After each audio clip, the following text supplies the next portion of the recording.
Welcome back to our journey through the profound stories of wisdom and enlightenment. Today we're diving into the next chapter of the fascinating saga of Siddhartha Gautama, the future Buddha. In our previous episode, we witnessed Siddhartha's unwavering determination as he ventured beyond the palace walls in search of truth. He encountered ascetes who tested the limits of human endurance, all in pursuit of spiritual enlightenment. Siddhartha's quest to transcend the suffering of existence continues as he embarks on a new chapter. His remarkable journey life was often fraught with disease, and death remains an inevitable part of our existence. In our previous discussion, we delved into the journey of Ananda, who after leaving the palace, spent a mere 3 months with a renowned teacher, Ivaka. During this short time, Ananda's spiritual growth transcended even the lifelong efforts of his master. It is essential to highlight Ananda's determination. He chose to venture beyond the familiar palace walls in search of truth. He crossed the formidable Ganges River and entered the kingdom of Magadha, a place known for its revered spiritual guides.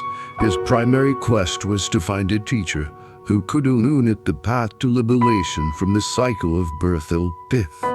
However, it was no easy task. Ananda's relentless search led him to numerous and to wanderers, many of whom refused to wear clothing and others subsisted on fruits and roots alone. These ascetics believed that by subjecting their bodies to extreme hardships they could attain enlightenment and transcend the suffering of this world. Ananda, with unwavering determination, approached these ascetics, determined to find answers. He encountered a group of spiritual teachers living in a remote mountainous region. Despite the harsh conditions, Ananda persisted in his pursuit of truth. He was eager to learn, even though these seekers, ascetics, left frail and emaciated. Their approach to spirituality severe physical hardships, but it did not guarantee spiritual progress. Ananda addressed the group, sharing his insights. Even though your physical austerities may bring temporary sensations of ecstasy, the deep-rooted suffering of this ring remains. To attain a great truth, we must first seek a way to eliminate the suffering of human existence rather than trying to escape life itself. While those who indulge in sensory pleasures or simply subjecting your body to hardship may not lead to spiritual enlightenment. Ananda continued his quest, spending 3 months in Zen centers and up to 6 months in others, intensifying his dedication to his spiritual practice. Despite the length of his stay, he could not find a teacher who could guide him on the path to liberation from the cycle of birth and death. After years of wandering, Ananda found himself in a tranquil location in a city renowned for its tea gardens. One day, as he was walking through the forest, he encountered a prominent spiritual guide.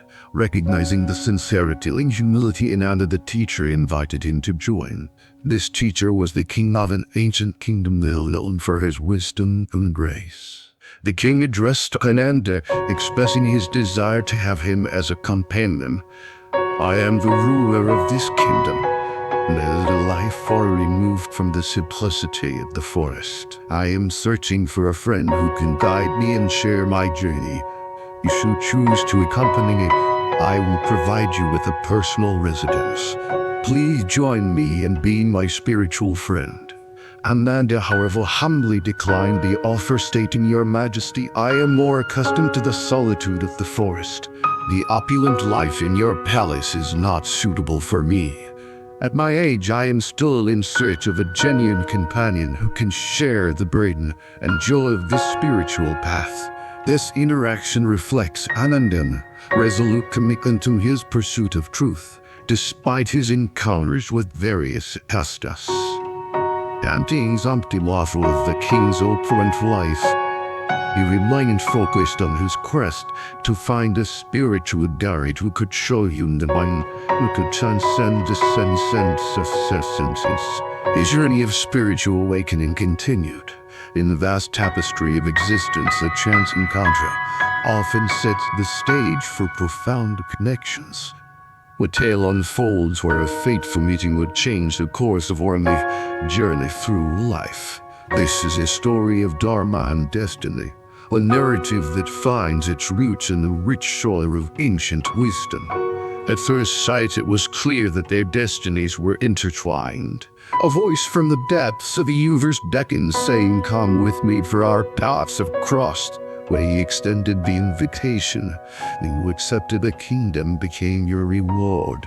That the passage of time, when you grow older, you can return to the life you once knew, and it will not be too late.